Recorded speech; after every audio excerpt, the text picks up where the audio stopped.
Turned up. Let's go.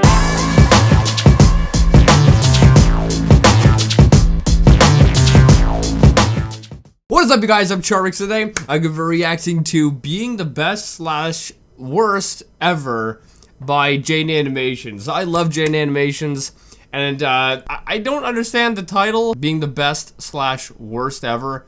Like, at what? Are you the best and worst at the same things? That doesn't make any sense, so I don't know. Maybe, like, you're the best at some things, but you're the worst at other things, because a lot of people are like that. I don't know, I guess we're gonna find out, but anyway, hopefully this will be awesome. The original link's in the description. Make sure you guys go subscribe to Jane Animations. Without any further ado, let's begin. Man, I'll never be able to throw a baseball like Ruth. He's got so much more skill and talent than me. It's like he was born to be a pitcher. If I could throw like him, I'd be so happy.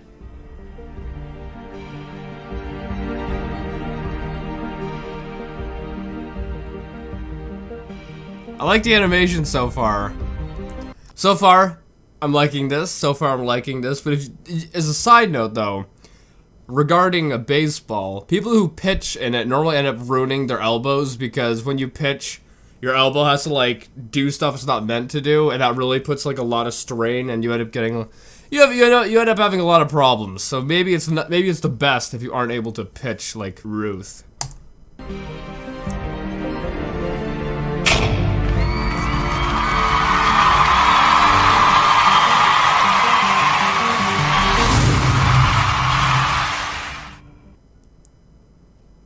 Man, I'll never be able to throw like Mason. Self-improvement. Seems like a simple concept. I will never be able to speak like a normal person. And what I've been learning the more I look into it is that, no, it's not. It's all over the place, and everyone has some sort of struggle with it at one point or another, and it can be a nightmare. It's like falling from a tree. There's so many different branches you can get smacked by.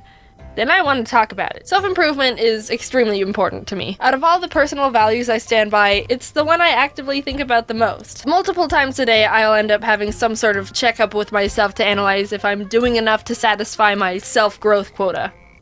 You actually have that, a self-growth quota? That's different. But I guess, I mean, at least you're aiming to improve yourself. A lot of people say, oh, I'm gonna improve myself or whatever, but they never really go through with it. I guess because they don't have a quota, or they don't have, you know, a list of stuff that they want to achieve. I guess for myself, I kind of have a list of stuff I wanted to do. And I don't know if I'd say that's self-improvement, but it's definitely going towards my goals. And I try to achieve, you know, what I have on that list. But I don't know if I'd say it's that much self-improvement. What can I change to do better? Am I pushing myself? This isn't good enough yet. Why does everything I do look like shit? And that's the thought pattern I and a lot Demonetized. of people can start to spiral into. The concept of self-improvement is really positive and inspiring. Keep on working to develop yourself and you'll become a better person you could ever dream of. You can do anything you set your mind to. Go get 'em, Tiger! I want to be a real boy. Oh, if only Mr. Geppetto was real. Yeah, woo! That sounds great! Except, there's also this one complication where some people start having unrealistic expectations and an unhealthy mindset, and when they disappoint themselves after their inevitable failure to reach their unrealistic goal, it cuts them so deeply that it impacts their self-worth right to the core of their being. One thing, see, it's quite accurate, but you should have high goals in life. I mean, if you don't have goals in life, I mean, what is your life, right? And one thing that I've learned is that if you want to achieve something, you gotta keep trying, but you're gonna fail on some things. You know, a success is like throwing darts at a dartboard. Every now and then, you're gonna hit a bullseye, but a lot of the shots you take, you're gonna miss. You should go into life kind of thinking like that, you know. Maybe this is the one that I'll be successful on, or maybe it's not, and if it's not, it's okay, try again. Woo. I struggled with that one a lot. The I can never be satisfied with what I'm doing and don't think I deserve any recognition branch. Just a bad case of imposter syndrome, pretty much. I'd explain what that is, but I don't think I'm qualified enough to do that. There are much better YouTubers than me who are much more deserving of my position, and I don't think I'm worthy of people paying attention to what I say because my content isn't good enough, and oh. Don't let that distract you from the fact that the moon has been said to be made of cheese. Oh.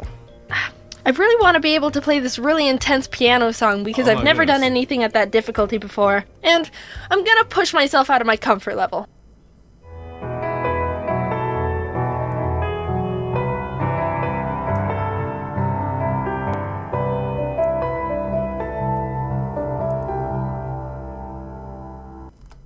Let me guess, the wrong key's coming? Or am I gonna get the Sans meme? Well, it must have been actually too easy. I mean, it's not that great of an achievement. There's much better out there. Man, I suck! No, you practiced for weeks. You earned this. You should be able to be like, yeah, you know what? I'm friggin' great, and I deserve to feel at least a sliver of satisfaction for myself here. Exactly. Exactly. You need to take the small wins in life. That's what I've learned. Because if you don't take the small wins in life, it could seem like all you have is failures. So if you get a little bit achieved, you know, a little bit of progression, take that as a win. Idiot. When you're constantly looking for the next bar to hit, you can blind yourself to how far you've come. It's alright. You can actually be proud of yourself without being a sociopath.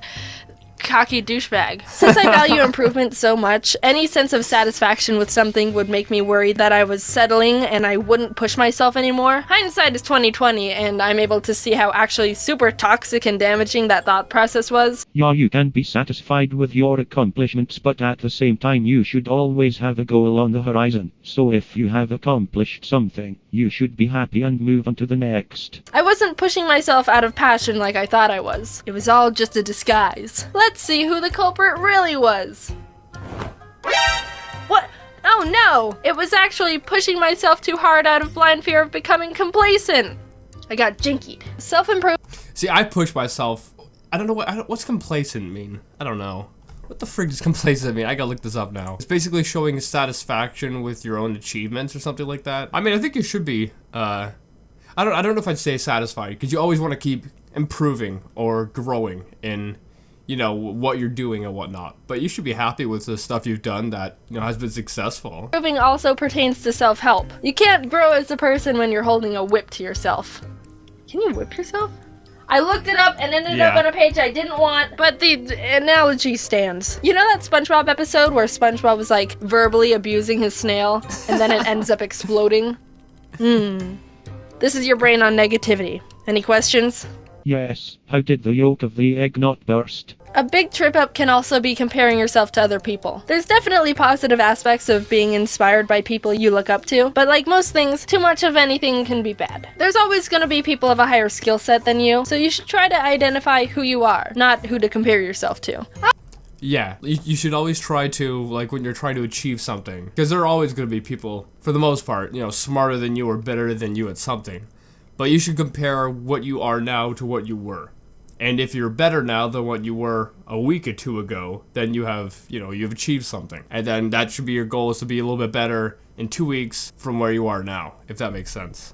I won't be exactly like Bo. He's super great and funny and really smart, but I'm not Bo. I'm such a failure. If everyone compared their skill sets to each other in order to calculate how much skill and potential they have, then all infant children should just give up on everything. You think time and practice is gonna help you improve your drawing ability, baby? Well, think again. You suck right now, so you might as well just throw in the towel. Why are you being so mean to the poor kid? Are you trying to be my father or something? You pathetic little waste of diapers. Look at your drawing compared to Van Gogh. You call those sunflowers? Psh, this scribbled mess shows no potential of improvement in the art field. And you've even got more ears than him. You could have like 7 ears and still not be capable of creating a fraction of anything that could be considered art. What a great motivational speech this is. I feel self-empowered. You're nothing. Nothing! Everyone's on their own timeline. Even if someone is the same age or maybe even younger than you, it's still not okay to compare how much further they are to you. You've also got to think about why you want to improve something. Is it for yourself, or because you think that's what other people want from you? If you make choices based Yeah, you should do it for yourself. You should really do it for yourself. Because I know a lot of people go to, like, college because their parents want them to go and take this class or that class to be a doctor or whatever, and they don't actually want to do it, and they go and do it just to try to make their parents happy. And although I can understand that, in the end, if you aren't happy from it, what's the point? What's the point? So I think that, you know, when you're trying to progress yourself, it should be in an area that you're interested in, something that you want to do, and something that you want to get better at, not just because you're trying to live up to someone else's expectations. Based on what others want, then oops, you played yourself. All of a sudden in 3 years you're hit with the realization that you don't know who you are and you're just a living amalgamation of other people's expectations. Yep. Zoinks. When I was 9, I had a friend who said her favorite color was blue, so I said my favorite color was blue too, because I wanted her to like me, and that gave us something in common. A lot of kids do that. A lot of kids do that. Because I know I did something like that when I was really young too. Like my friend didn't like mustard, and I'm like, oh, I don't like mustard. Actually, I like mustard. But I remember I did that to try to like fit in, and I know a lot of other kids do that as well. Real critical 9-year-old thinking there. For years, I kept with that pattern of becoming a person I thought other people would like and saying my favorite color was blue, because people who like purple are freaks! Until one year in high school, I suddenly had an identity crisis and a whole mental breakdown being like, I don't know who I am anymore. All my personality traits are based on things I've modified for other people. At that point, you are a mirror. My favorite color isn't even blue! We ended up painting my bedroom walls from blue to white because of that meltdown. Don't paint your walls a color based on lies from when you were 9. Let's flip the White. coin and talk about the Why would you paint it to white? Why wouldn't, is that your favorite color? other side of the improvement spectrum. As much as people can attach their self-worth to their failures or shortcomings, which is not good and you should not do that, the same can be applied to earning achievements. It's not uncommon for people to improve, experience success, and then not feel the need to push themselves any further, which can melt into them being so absorbed in their accomplishments that they attribute it to their self-worth, becoming arrogant and a sociopath, douchebag. Jaden. And also, it'll like limit them. Because if you achieve one thing and then you're all like going crazy over it, you're missing out on achieving on other things, if that makes sense, right? Like you achieve one thing, congrats, right? But then if that's like, you know, if you just stick to that, you know, that's my thing, and then like a year or two down the road, you're still kind of living off of that one thing. You're kind of just remembering or living in the past. It could be really damaging that way. This is getting confusing. Are we supposed to be proud of ourselves or not? No, yes, be proud of yourself, but don't get too caught up in, it's okay. Ugh, all this stuff gets so tricky, and I swear we're all just destined to get hit by a meteor and perish. Yes, you should be proud of your achievements and improvements, but it's dangerous to link them or anything to your self-worth or personality, I can agree with that. because that's how you either think you're as worthless as a speck of dust, or brainwash yourself into thinking you're the reincarnation of God. Just don't let your success/failure meter affect your personal behavior meter, and it'll be fine. I've asked a bunch of my friends on their opinion on what to do in situations when you've gone off the deep end and think you're all that in a bag of success chips, and we all agreed it just comes down to self-awareness. When you're Yeah, because once you're aware that other people are so much more successful than you or something like that, it'll take you down a notch. surrounded in a mist of your own success and so high up on a horse that you can't hear the echoes of reality, you suck. The only person that can make a difference is your own reality check and desires to change. There's also a tendency for successful people to be surrounded by yes men and people who will always agree with everything. Isn't that right? Mm-hmm. Oh yeah, totally. You're so smart. I wish I had yes men, or literally anyone. I'm so lonely. God, she's always right. So it can be really difficult to get that window of clarity where you can actually see the consequences of who you've become. And don't get me started on how seeing criticism gets. I think you could move the eyes down more. They're a bit... You're just a hater, and I don't need you in my life! There are different... Dab on them haters, Jaden. Well, that's so true, though, that, you know, most criticism nowadays is taken as, you know, you're a hater. You're a hater. You don't like me, you're a hater. I see that so much nowadays. Quite crazy. methods to improvement too. You can be actively seeking to learn more and mindfully decipher what you need to do to grow, or you can just do your thing and over time keep on perfecting your skill. There's a lot that goes into self-improvement. It's a whole balancing act of understanding what you want and not taking things personally and staying humble and not getting hit by meteors. All it really takes to achieve that is knowing who you are as a person. That will tell you what you like and what career path would be what you want, and it would also keep you grounded as you will be aware of your flaws and shortcomings. But believe it or not, with a lot of time and figuring yourself out, it's very manageable and can become one of the strongest tools you can use to become a really balanced, awesome, humble, incredible, super cool person like me. Okay, I like that. I like that joke right there. And I think, you know, there's a lot of good points here, that especially when it comes to success and whatnot, you should always try to progress. If you aren't progressing in life, you know, if you aren't trying to reach goals, you're not going to progress. And once you hit that point, I'm afraid of that.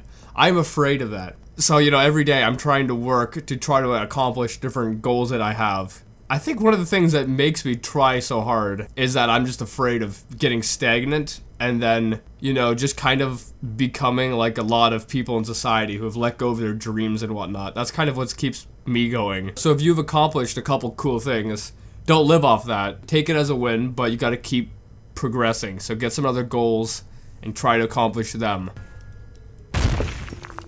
Anyway, I hope you guys like this video. I freaking love Jen Animation's videos, and I think she has a lot of points here that are quite valid. But anyway, I hope you guys like this video. If you did, make sure to give it a thumbs up, possibly share a friend. If you do, subscribe to join the family. Also, make sure you guys go subscribe to Jane Animations, and I'll see you guys next time. Boop!